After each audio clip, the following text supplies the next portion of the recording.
If you're depending on bugging out in a situation, you're living in a fantasy land. You're asking for trouble.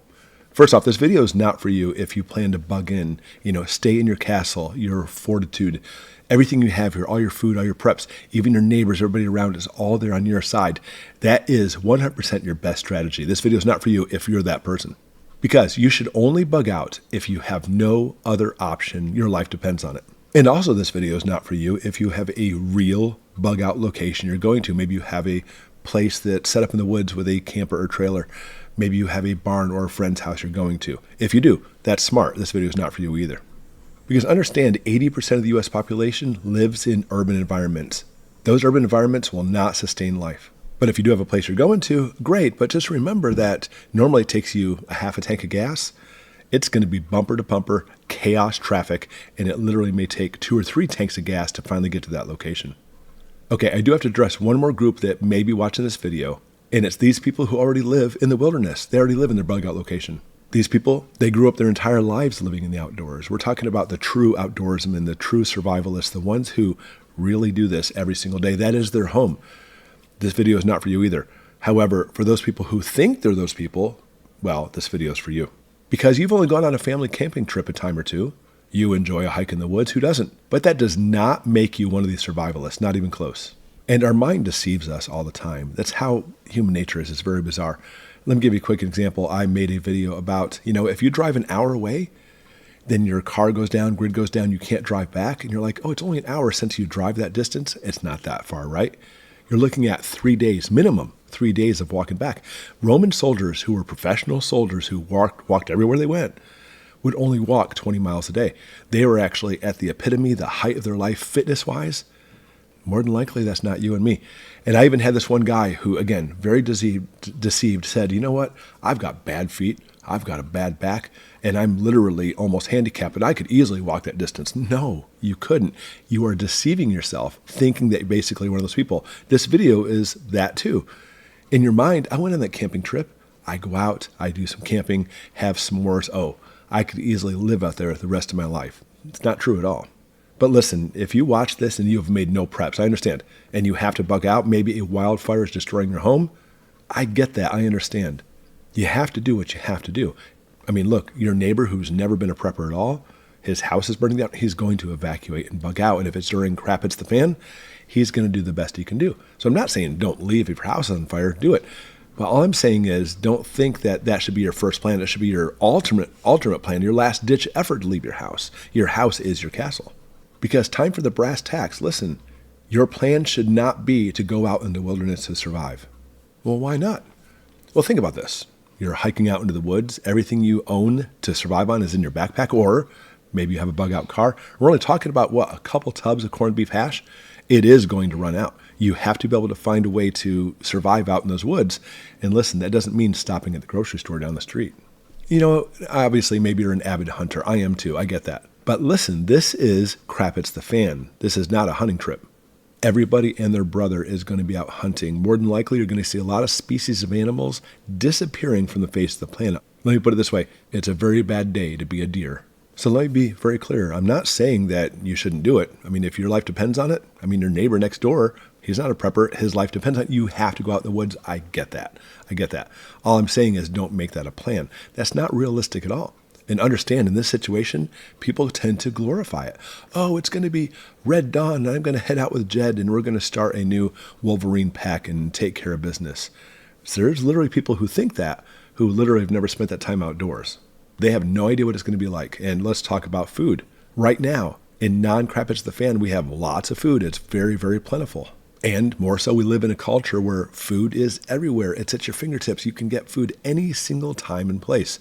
That day is changing, though, and I want you to understand you need to start making accommodations now to be ready for that when that happens. I'm going to link a video at the end you need to watch about that. Either way, what do we do now? We eat some breakfast, go to work, take a coffee break, have a snack, go back to work, have lunch. Where do you want to order for lunch from today, everybody? Spaghetti sounds good. Then you take a break, and then you go back to work. And then after a few minutes, now you're tired, time for your next coffee break, and then take a break, then go home and now have dinner. It's all centered around working and food is so available everywhere.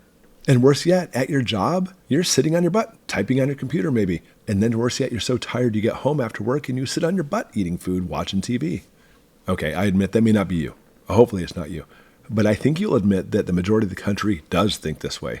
They act this way. This is their life. However, even if it's not you, you have to agree, at the very least, there is food everywhere. You don't have to make food anymore. Just hit a button on your cell phone and voila, it's at your door.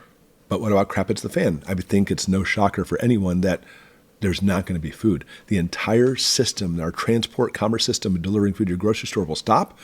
Grocery stores are going to be looted. There's not going to be food. And by the way, when we talk about 80% of people living in those urban environments, that's where the violence comes from. It's not simply just anger and all. It's people are hungry. There's no food. And that violence is going to spread across the country like a wave.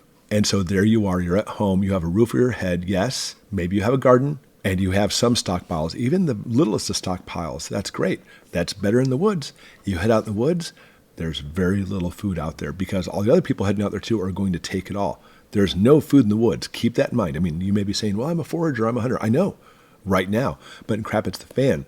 Those forests are going to be completely raped of every single food morsel there is. And it's even worse than that. Listen to this. Even if you're not that person that has 12 snacks a day, and maybe you do know how to hunt and fish and have an orchard and have a garden, I do all that stuff. I love that stuff. But guess what? All those people coming out, everything's going to be gone as far as food-wise. All those things I take for granted. Let's say I have like some kind of visible shield around my property. The deer coming through are going to disappear. All the turkey I always have on my property are going to disappear. My orchards are going to be ravaged. My garden completely raided. All the food's going to disappear. I don't care how much of a survivalist or outdoorsman you are. But nevertheless, people who live way, way out in the mountains, outdoorsmen, survivalists who are used to this, by the way, will be out there still getting food. But guess what they're doing? Right now, you spend, maybe 10% of your day devoted to food, even with those snacks, and then 90% of your waking time anyway, just doing your job. Oh no, you're going to be spending almost 100% of your time looking for food, setting traps, going fishing. And with that in mind, it's not simply just trying to get the food, but always looking over your shoulder as marauders are trying to come take your food or even your life. And all this time, you're going to be walking and hiking and working, and you are going to be absolutely exhausted and probably go without food for days at a time, draining of your energy levels simply because you left your home and your fortitude and all your food to go live in the wilderness, some kind of glory days, right? But it's worse than that because other supplies come into play as well. Do you have all your medical supplies, matches, your ferro rods, all those things? Spare clothes? What about that? Clothes wear out, water filters, hygiene, medications? You're going to run out of those things sooner or later. And then what about your family? Maybe you have kids. Well, maybe you don't. Maybe you have a spouse. Maybe any of those people are not as in good shape as you are, and they're going to be tagging along. Are you prepared to stop and feed them and take care of them too? Maybe you have an elderly parent. Maybe you have just people you care for. Maybe you have neighbors coming along with you. And remember that guy who had bad feet, bad back, and was practically handicapped, said, I can make this, is now pulling you, slowing you down, dragging you along. Are you prepared to help all those people too? Some people will say no. To each their own, you can do that if you like. But understand, all those things will come into play as you're trying to bug out in the woods with all your very, very limited resources. Go ahead and pack up your family truckster and go. But even your family truckster can only hold so much gear. All right, then the last part, which is probably the most important part, is stress. And this is probably what's going to kill you when you bug out to nowhere. Because remember, you're not spending 10% of your day on food and eating and stuff and 90% on whatever else you do. You're going to be spending day after day, 100% of your time on getting food, getting water, on security, and it's going to completely wipe you out. And it's funny because people say, and I laugh at this all the time, I can go 3 weeks without food. That's what preppers say, right? Good luck with that. Have you ever gone a few days without food? Have you ever gone like 1 day without food? Most people haven't. Even after 1 or 2 days, your mind changes. You get so exhausted and you get completely wiped out as you're trying to go out and get more food because why don't you have that food day? You ran out. So during those times you're starving and your energy's down, you're looking for more food. Constantly in a woods, there probably is no more food because all the other people wiped it clean. But it's worse than that, a lot worse. You're always watching over your shoulder, hearing every single little crack in the woods, every little snap of twigs, thinking it's some kind of marauder trying to come into your camp to take your food or take your family. And then forget about sleeping. As you're trying to sleep, you're going to sleep with one eye open. You're not going to be asleep at all. This is going to be the worst of the worst case scenarios. Because again, really think about this. Every time you took that camping trip or that survival course or any of those times out in the woods, listen, it's important you understand this. Every single time you knew it was going to end. I'm camping for a week. It's the worst camp trip ever, but Next week, I'm going to be back in my home where I have nice air conditioning or heat and lots of food available. That survival trip, you're surviving, you're getting hungry and depleted. I get that. But in your mind, you know that it's going to end. Think about this mentally speaking. You're out in the woods and all this stuff's happening. You know for a fact that your mind's going to be like, it's always going to be like this. It's never going to end. This is what happens in these situations. All of that together will make you literally a mere shadow of a human. You won't be able to think straight, won't be able to function, just simply trying to keep your wits as you're looking for food. It's going to be gone. Your wits will be, by the way. You'll have no fathom of what's happening in the world around you. And to make it worse, you're probably going to die from some kind of marauder or malnutrition or dehydration. And by the way, all of those are an awful way to die.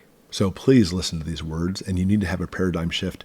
Red Dawn, Jed, he was an actor on a movie set who got fed every single day by catering. In real life, if you're not used to it, then you're not going to be able to endure this. I want you to understand that, listen, if you have no other plans and your house burns down, you have no choice. But you do have a choice right now. Crap has not hit the fan yet. You're watching this video. You need to have a plan B, a plan C, a plan D, have places to go to. You need to make sure that you're planning on doing something, and that plan better not be, oh, I'm just going to go live in the woods. Maybe you have a friend who lives in the country. Great. Maybe a distant relative. Maybe they have, at the very least, a barn to set up camp. You can pool your resources. Maybe it's, well, I'll let you fill in the blank, but it's got to be something rather than the woods. It has to be something. Because what's going to happen is you're going to get to the woods and you're going to die a very painful and lonely death in those woods.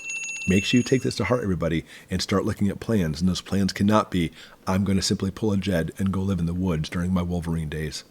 Thanks for watching, everybody, and we'll see you next time.